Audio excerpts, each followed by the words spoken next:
Welcome back to another episode of I Wish They Knew, a show where we share big ideas that deserve more attention in about the time it takes to enjoy a cup of coffee. I'm Joe Hirsch. Today's wish comes from Dr. Ayelet Fishbach. Ayelet is a professor of behavioral science and marketing at the University of Chicago's Booth School of Business. Her work examines a range of issues, including social psychology, management, and consumer behavior. And her work has been featured regularly in media outlets like the New York Times, Financial Times, Wall Street Journal, CNN, and NPR. Ayelet's latest book, and it's a good one, just finished it, is Get It Done, Surprising Lessons from the Science of Motivation. Ayelet, welcome to the show. Thank you so much for having me. I brought my cup of coffee. That's fantastic. We're going to see if we can do this in about the time it takes to finish that. So let me ask you, what do you wish more people knew? Oh, I wish more people knew that motivation is about knowledge. Okay? It's about being wise. Many people think about this in terms of willpower and try as hard as you can. Well, if you know how to do it, it doesn't feel so difficult. If you have the knowledge, you can pretty much change your situation, change the framing of the situation such that everything is more intuitive. You can achieve your goals. You can feel good with what you do and what you decide not to do. So motivation is about making these smart shifts, and you outline a number of them in the book. The first smart shift that you talk about has to do with the goals that we're actually setting for ourselves. And we know there's a pretty well-established body of literature on this, that making goals that are highly specific and measurable, certainly important. I'm wondering about the role that our attitudes play as well. And you said this in the book: feeling good about our progress increases our motivation.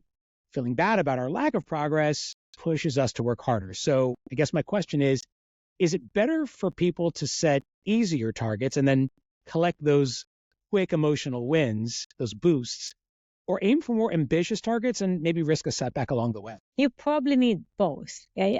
Our goals are often there to motivate us, to make us feel like we are productive, we make progress, we go somewhere. Okay, we maintain what's important for us in life. We find that sometimes people choose goals just so that there is something to do. There is a reason to get up in the morning.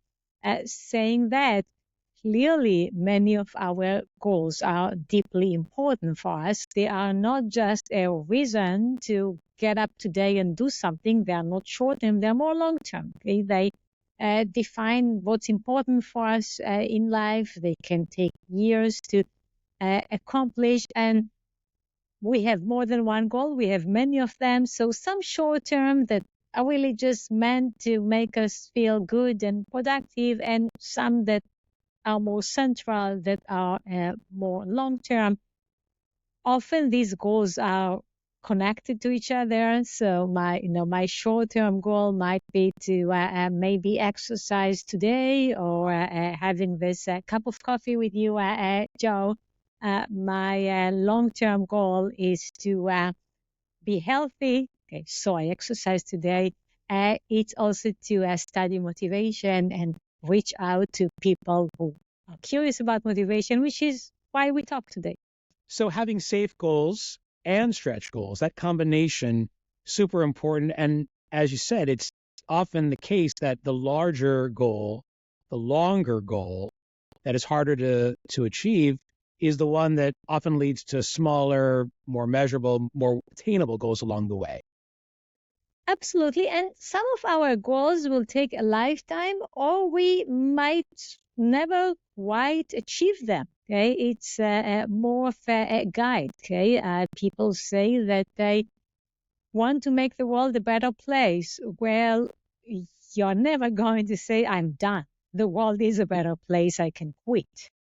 Okay? Some of our goals are about our relationship with people. We want to raise a family. We want to be good friends.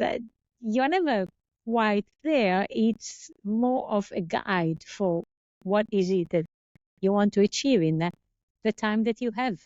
So the goals are the guide. I'm wondering about that. Is it more motivating for us to think about what we've already done in service of a particular goal? Or is it better and more motivating for us to think about what we haven't yet accomplished? I love this question because this is such a nice specific example for why knowledge matters, why it is about being wise. Basically, with progress, motivation increases. But it matters how you monitor your action.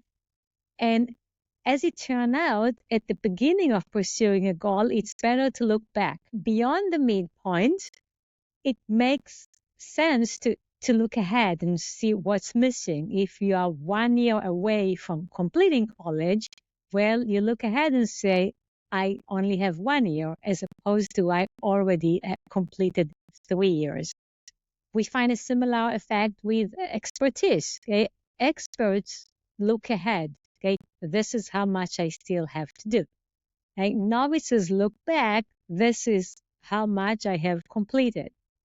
We see that we often intuitively, if we know what we are doing, give this feedback to people. So I might know, Joe, that you care a lot about exercising. So I will count how many push-ups you are still missing, okay, as opposed to someone who barely believes that they can do any push-ups, in which case I will count how many they have already done. The way we monitor the progress will really affect our motivation. We find it with exercising, studying, with giving money to charity, basically with many, many goals. So just back to push-ups for a second. If I'm doing those push-ups and my goal is, let's say, 20 at a time in a set. So once I cross 10 push-ups and I'm counting 1, 2, 3, and I'm counting up to 10, starting at number 11, I should start counting how many are left. 9, 8, 7, 6, and so on. Is that right? Absolutely. So looking ahead and looking back and kind of figuring out where you are in the process can be key to motivating you in the most optimal way. Yes, and there is a reason to it. Okay? So one reason is that basically when you highlight this small area, okay, then your next action will seem to make more impact. This is my example with the college degree. Another example is that if you are not sure that you can do something, looking back at what you have achieved increases your confidence. Okay, and so if I'm not sure that I can even do 10 push-ups, that 10, 9, 8, 7 is a bit daunting. Okay, I would rather count it as 1, 2, 3, 4. If I'm sure that I can do it, then tell me what's missing. I see. So your experience and your expertise plays a major factor in that as well. Yes. Talk about the impact of rewards, particularly in the workplace. Should we be using incentives to drive motivation, or are rewards just undermining our progress? Well, rewards are necessary. I don't think that many people will show up to work tomorrow if we tell them that we no longer pay salaries. Yeah, but in the workplace, there's all kinds of carrots that we dangle, to boost, to boost performance, to drive engagement. Do you find those are actually helping people do better work? Yeah. So as long as they don't backfire. So sometimes they're very helpful. Other times they backfire, and we really want to understand when should we expect rewards to work versus not. By the way, sometimes rewards have absolutely no impact on motivation. And the general set of principles is we want these bonuses, these rewards to be somewhat of a surprise, somewhat unexpected. Okay? We know from years of research on intermittent reinforcement that unexpected, uncertain rewards work better. They are more motivating. We also don't want to give too many rewards. Too many rewards bear the risk of changing our understanding of why we do the things that we do. Basically, we think maybe it's because of the reward or the punishment that I do it, rather than because I care about it, because this is important for me. To give you an example of that, when we told children as young as a 3-year-old that food will make them smart or healthy, told them that carrots will make them smart, for example, they didn't want to eat these carrots. They treated like medicine. What do we observe here? Well, basically by giving an incentive, you change the meaning of the action. Okay? You no longer know that the reason that you eat food is because it's tasty. Okay, the reason that you exercise is because you want to be healthy, not because you want to win some reward. The reason that you excel at work is because you do something that you deeply care about, I hope. And getting the reward is the extra incentive, but should not change the reason that you were engaging in this action to begin with. Yeah, so the timing, the frequency, and the significance of the rewards and how they're used is all important. Let's talk about staying motivated even after experiencing a setback. So getting negative feedback about our work can certainly throw us off course, can derail us from the pursuit of our goals. You point out that sometimes that negative feedback can actually work in our favor. And this goes back to that experience and expertise factor that you were talking about earlier. Tell us more about that. Negative feedback is not something that we can avoid, right? However, it is often hard to learn from negative feedback, and there are two mistakes that people can make. One is to completely ignore the negative feedback so they don't learn anything. One is to overlearn. I learned that I cannot do it. Okay, I overgeneralize the negative feedback to say, this is not for me. I will never be able to do well at work. I'm just not cut for it. And so we see that the people who can avoid these mistakes are often the people that are more confident, are often the people who see themselves as experts, okay, who are reminded of their expertise. And the reason is that when you see yourself as an expert, negative feedback is much less of a threat. Negative feedback is more about lack of progress than a sign that you are not cut for it. If you start playing an instrument and you get negative feedback, you say, well, I guess I am insufficiently musical. I cannot do it. If this is your profession, if you are a musician and you get negative feedback, well, I guess I need to work harder. Okay, I guess I didn't quite nail it. Okay, I didn't quite express the right emotion in the piece. For everything that we do, if we think about negative feedback as lack of progress, as here's something I can work on, here's something to improve, we will not make the mistake of ignoring the feedback or the mistake of overgeneralizing it to think that this is just impossible. And if we can record expertise or remind ourselves that we are a confident person that can probably do it, that is easier.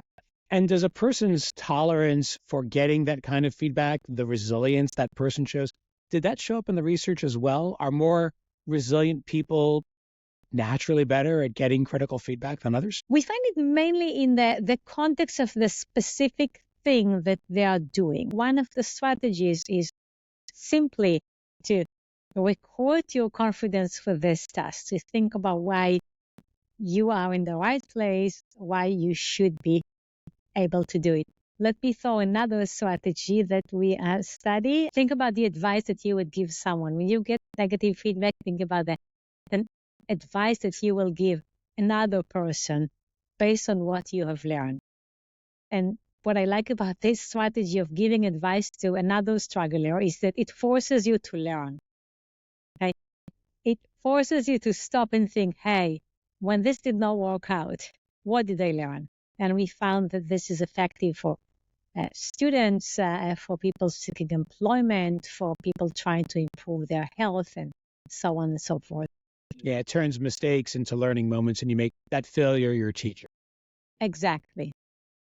One of the biggest barriers to getting things done is us. Yeah. And you provide a number of great examples in the book about how we can curb our own temptations and our natural impulsivity. Can you share a couple of those with us?